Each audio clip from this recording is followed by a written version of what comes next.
Hi, I'm Mike. I'm Scott. And I'm Mark. We are your Screen Machine product support team, and here's another quick tip. Today we're going to go over proper installation of a master link on our D80 chains and our D60 chain.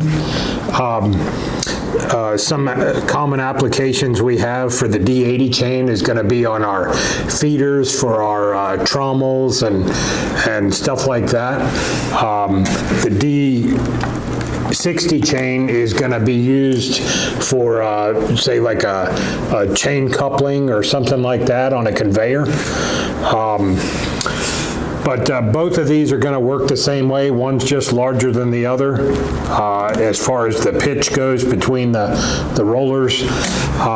We're going to work with the D80 since it's a little bit bigger, a little bit easier to see. Here's your typical master link for a D80 chain.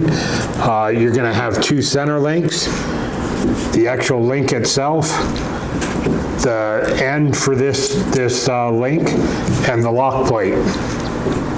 So it's really important to, when you go to assemble one of these chains, to install this lock plate in the correct direction, and we'll go over that in just a second here.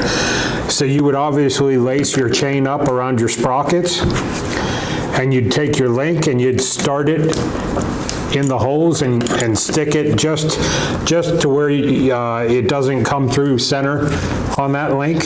You want to take your two links and you want to put those in the center here.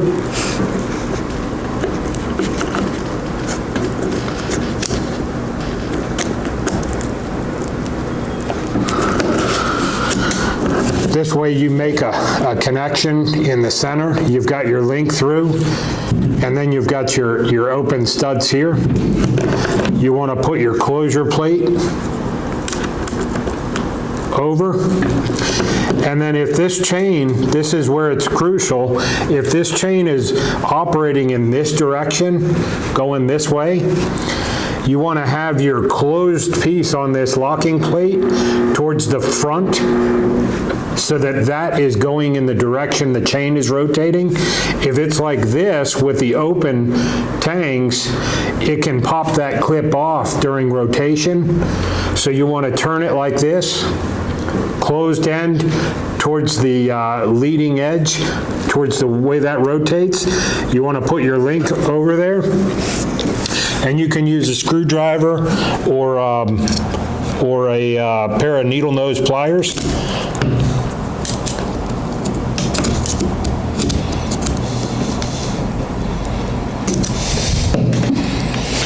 A little tricky.